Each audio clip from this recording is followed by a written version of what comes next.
प्रत्येक व्यक्ति के पास ये गुप्त धन होता ही होता है किसी ना किसी माध्यम से। अब देखिए, प्रभु भी इसके बारे में कहते हैं कि तू सारी चीजें रख ले, मेरे माया से जुड़ी हुई सारे संसाधन रख ले, जो तुझे धन संपदा वैभव ऐश्वर्य जो भी चाहिए सब रख ले, बस ये चीज मुझको दे दे। केवल ये एक चीज की वे विनती करते हैं कि तुझको हर तरह से मैं माला माल कर दूंगा। तो अब देखिए, इस पर ध्यान देने योग्य बात है, ये गुप्त धन प्रत्येक व्यक्ति के पास नहीं होता, किसी किसी के पास नहीं होता, मगर जिसके पास होता है वे प्रभु से जुड़ा हुआ असीम भक्त होता है, जो माला माल कर देता है उसको अंत समय तक माला माल। अब देखिए कि ये गुप्त धन है क्या और इसका रोज उपयोग कैसे किया जाता है।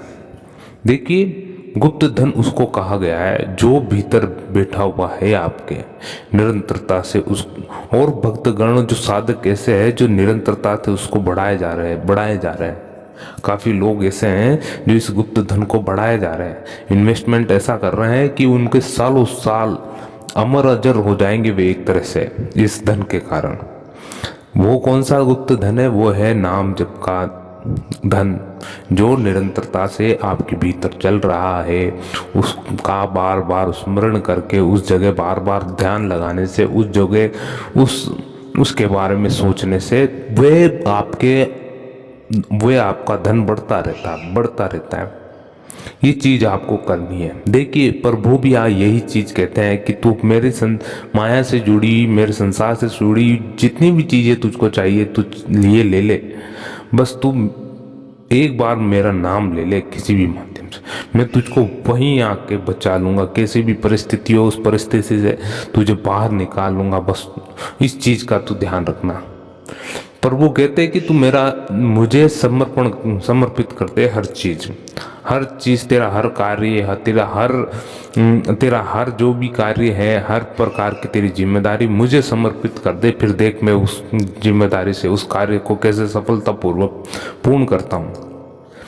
इसी प्रकार से आपको भी यही करना है कि नित्य निरंतरता से उस प्रभु का सुमरन करना है, वो भी चतुराई से। किसी को ना तो पता चले कि ये भक्त, ये साधक, ये आम पुरुष एक तो अपना गृहस्थी जीवन कर रहा है, व्यापारी रूप में व्यापार कर रहा है, लेकिन अंदर इसके भीतर क्या चल रहा है प्रभु के भक्ति किसी को पता नहीं। यानी इस तरह से इसको गुप्त कहा गया, यानी किसी को बताया नहीं जा सकता, ना तो किसी को बताते ना किसी को पता चलता है। इसलिए इस चीज का बहुत बड़ा महत्व है। आप अपनी जिम्मेदारियां संभालते हुए इस चीज को अगर करते रहते हैं निरंतरता से, तो मान के चलिए आपको प्रभु माला माल कर देगा, इस माया में रहते हुए भी और पारलौकिक जीवन में भी, जहां पर भी प्रभु आपको पूर्ण मोक्ष प्रदान करता है। वे परमात्मा जो आत्मा से जुड़ा हुआ है और आत्मा जो परमात्मा से जुड़ी हुई है, यही आपको काम करना है कि आत्मा को नित्य निरंतर नाम जप के माध्यम से बार बार सुमरण कराते रहना पड़ेगा कि हाँ, ये दोनों कनेक्शन एक ही है, भिन्न नहीं है इस चीज का। तभी तो कहा गया है कि देखिए, सभी प्राणियों में वो है, इस जगत में सभी प्राणियों में वो है, और ये पूरा ब्रह्मांड उसके द्वारा रचित है, उसने ही रचा हुआ है। सब माया उसी के भीतर है, माया उसके भीतर नहीं, माया उसके भीतर है, वे माया के भीतर नहीं है। अगर आप ये चीज जान लेते हैं, ये चीज का अनुभव कर लेते हैं, अनुभव होना ही बहुत बड़ी बात है। अनुभव हो जाता है कभी किसी साधक को अपनी अध्यात्म जीवन में अगर वह प्रगति करता रहता है तो इस चीज का अनुभव जरूर होता है उसको कि नहीं, ये सब एक तरह का भ्रम है, सब ही भ्रम है मान के चलिए। लेकिन उसके पश्चात जो आपको दुनिया दिखने लगेगी वे पूर्ण रूप से हकीकत होगी। उसके पश्चात अगर ये आप इस चीज को भ्रम मानते हैं, ये भ्रम है, किसी प्रकार का ये छलावा है जो प्रभु ने चारों तरफ किया हुआ है, इस चीज से अगर आप उठकर आगे चलने लगेंगे तब आपको सत्य पूर्ण रूप से दिखने लगेगा कि हाँ दरअसल चीज़ है क्या, प्रभु और किस दिशा की ओर ले जाना चाह रहे हैं। मगर हर कोई व्यक्ति कामयाब नहीं होता इस दिशा की ओर, क्योंकि ये भक्ति का मार्ग बहुत एक तो दुर्लभ है और मिलता है तो बहुत मुश्किल से मिलता है, और हर कोई इसको निभा नहीं पाता है, क्योंकि काफ़ी भक्तगण ऐसे होते हैं कि बीच राह में ही डगमगा जाते हैं, अंत समय तक टिक नहीं पाते। काफ़ी लोग शुरुआती मुश्किल देखकर वे परे हो जाते हैं। तो इस चीज़ में आपको अडिग होना पड़ेगा, और एक तो दृढ़ विश्वास, अटूट विश्वास और अटूट श्रद्धा प्रभु के प्रति यह होनी बहुत जरूरी है। भले कि आपके साथ कैसा ही हो रहा हो, भले आप असफलता पे असफलता, भारी मार झेल रहे हो किसी प्रकार की आर्थिक व्यवस्था से लेकर सामाजिक व्यवस्था से लेकर, लेकिन विश्वास डगमगाना नहीं चाहिए उस प्रभु के प्रति। उसके ऊपर उंगली उठा दी ना जब आपने, नहीं तो है ही नहीं, तो किसी प्रकार से मेरी सहायता नहीं, तब आपका कार्यक्रम एक तरह से फेल हो जाएंगे आप उस परीक्षा में। क्योंकि प्रभु भक्त को तराशने में बहुत थोड़ा समय लगाता है, उसको ठोक पीट कर देखता है, प्रत्येक परिस्थिति आपके समक्ष रखता है कि इस परिस्थिति में ये इसका क्या व्यवहार होता है, किस प्रकार की प्रतिक्रिया करता है जीव, किस तरह की इसकी क्रिया होगी। तो हर जगह आपकी कड़ी परीक्षा होती इस मार्ग पर।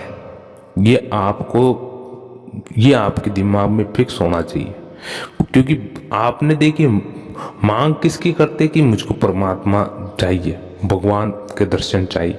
ये छोटी मोटी चीज़ें नहीं है, ये बहुत ही बड़ी चीज़ें, क्योंकि उनको पाने के लिए, पूर्ण मोक्ष पाने के लिए प्रभु फिर अपनी परीक्षाएं शुरू कर देता है कि इस भक्त ने मुझसे इस चीज़ की मांग की है, तो उसके लिए आपको तैयार करने लग जाता है। जैसे कि यूपीएससी के एग्ज़ाम की प्रिपरेशन कोई बालक करता है, तो उसको कहाँ जाकर किस प्रकार के लोगों के भीतर समक्ष रहकर किस प्रकार की वह तैयारी करता, उसी प्रकार से परमात्मा कुछ इस प्रकार की आपकी योजनाबद्ध जीवन शैली बना देता है कि आपको किस प्रकार से जीवन व्यतीत करना पड़ेगा इस मार्ग में। तो कठिनाई तो है इस मार्ग में, मगर इसकी सफलता इतनी गजब की है कि आप एक उदाहरण के माध्यम से मैं बताता हूँ कि भक्त ध्रुव शुरुआती दौर बहुत कठिनाई से भरा था। 6 महीने की उन्होंने कड़ी तपस्या की थी, एक टांग पे खड़े होकर श्री हरि ने उनको साक्षात दर्शन दिए थे। भक्त प्रहलाद के ऊपर भी काफ़ी सारे संकट आए थे, फिर भी देखिए अंत समय में उनको क्या कुछ नहीं मिल गया। देखिए आप मान के चलिए ये भक्ति का मार्ग है कठिन, मगर इसका परिणाम अंत बहुत गजब का होता है, बहुत ही गजब का। जो सहन कर लेता है, जो धैर्यपूर्ण इस चीज को सहन करता है और निरंतरता से एकदम कोई जवान की तरह खड़ा रहता है अपनी सीमा कि नहीं मैं नहीं हटूंगा, मैं बिल्कुल अटूट हूँ अपने स्थान पर, अपने मार्ग पर, अपने फैसले पर, तब मान के चलिए प्रभु आपको उस स्थान तक पहुंचा देता है जो आपने सोचा नहीं करा। उस स्थान से भक्त ध्रुव को भी यही दिया था कि शांत ऋषि है, बहुत ज्ञानी, मैं तुझे उससे भी ऊंचा स्थान प्रदान करता हूँ कि जो सबसे जिसके माध्यम से तू इस पूरे संसार में एक तरह से अमर और जर हो जाएगा। तो वैसा ही हुआ कि आप किस प्रकार की अपनी जीवन शैली रखेंगे ये आपको आज से ही निर्धारित करना पड़ेगा, और प्रभु के नाम जप में ये गुप्त धन आपका बहुत ही बड़ा सहयोग करेगा।